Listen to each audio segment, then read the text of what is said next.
thanks for listening. This is Brian Hurley from Business Performance Improvement. The podcast Lean Six Sigma Bursts are short lessons, comments, Q&A, and insights. If you have a question, send your question through the Anchor app, and we might feature you on a future episode. Or contact me at biz-pi.com. One of the topics that came up recently was trying to measure improvement. I'm running a nonprofit lean program right now, and part of the requirements is that they show a measurable improvement. This can be difficult for any organization trying to figure out a way to measure before and after. That's really the key to a lot of improvement, is baselining where you're at before and then making some changes in a controlled way and then measuring afterwards to see if it worked. So it's ideal if we have process metrics that we can look at: yield, cycle time, throughput, inventory, safety incidences, energy usage. All those things are great. That's ideal to have objective data. In some cases, we have to look at other things like something more subjective, like survey results. So there's a lot of great ways we can capture improvements from surveys. This is something that we can do for almost any process. If you're not quite sure how to measure improvement, then you can look at surveys as a good option. Today, I'd like to discuss a specific way to set up your survey that you can measure the cleanest way possible and see the most statistically valid improvements. This will be called a paired t-test. When you put together a survey for a process, let's say you ask them questions around what is their frustration level today?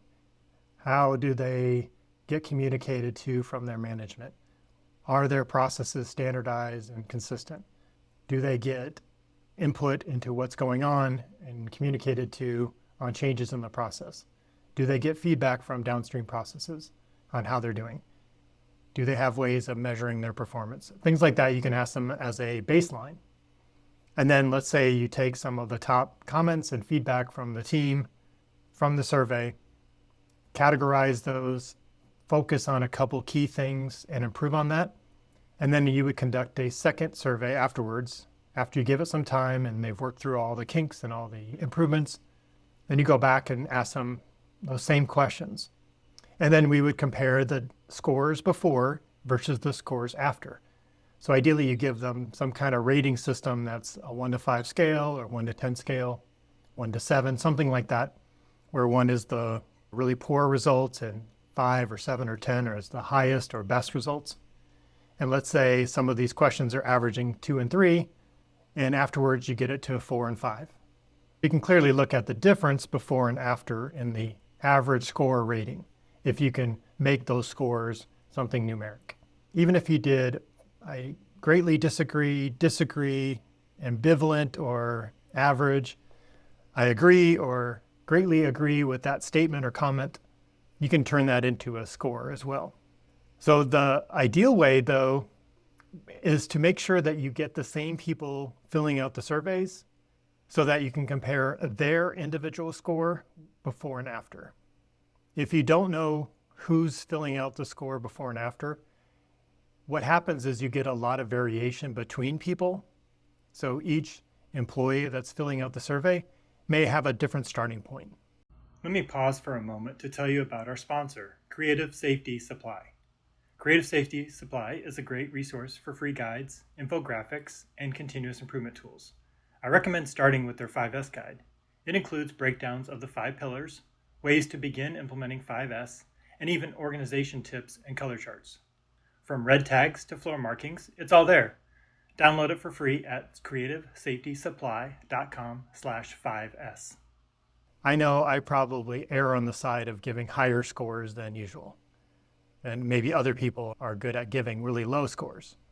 So the variation between the survey participant is pretty large, and sometimes it's more variation than what you see in the score differences. So the cleanest way possible is to do a paired t-test where you know each person's score before and after.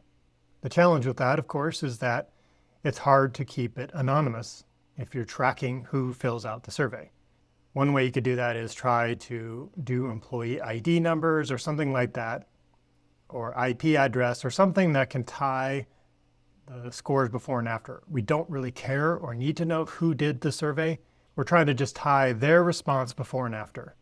We don't really care who it is. But when you look at the difference from each person before and after, you're going to actually analyze it separately, and you take out the variation between the participants, and it makes the difference in the scores more statistically valid. Otherwise, if you don't know who filled out the survey, you have to include all that variation into the data, which adds more noise into the data, and it makes it harder to see statistical differences before and after. The only other way I've been able to overcome that is by doing just a post survey. But the key is that you'd have to ask them questions about their experience prior, and that could be a long time of difference depending on when you start your improvements. So for example, I might ask them to rate the process difference from a year ago or 6 months ago or 3 months ago. It says, how has the process changed from 3 months ago? And if they say it's better or much better, and we see a lot of positive results, then we could say that is an improvement as well in the numbers. So that's the other way, if you forget or don't have time to go back and get the baseline, is to ask questions that point back to previous time periods to be able to assess how things were compared to now. It's not an ideal way to capture it, but it does help try to capture some kind of changes in the data. So hopefully that helps. I'll also add a link to a study I did where we did daily huddles for a site and did a survey in that way I mentioned, where I had them go back to 6 months ago or a year ago and ask them how things have changed since then. So hope that was helpful. Let me know if you have any questions. I'm pleased to announce the launch of Lean Six Sigma Ecosystem. Within this membership group, you can have access to many different templates, videos, case studies, and courses from my over 25 years of process improvement experience. Many templates and courses are available for free, such as 2-Second Lean, Lean at Home, 5S and Visual Controls, Kaizen events, Six Sigma White Belt, applications of Lean in healthcare, and Intro to Root Cause Analysis. You can also have access to templates such as fishbone diagrams, facilitator skills assessment, cross-training matrix, control charts, Lean Six Sigma skills assessment, tips for greening your Lean event, Kanban size calculator, project prioritization matrix, and many more. Under our membership levels, you can have access to courses such as Advanced Root Cause Analysis, SPC, Measurement Systems Analysis, Capability Analysis, and Non-Parametric Statistics. We'll be adding more each month, so check back often or let us know if there's a course you'd like to see. Go to leansixsigmaecosystem.com to learn more.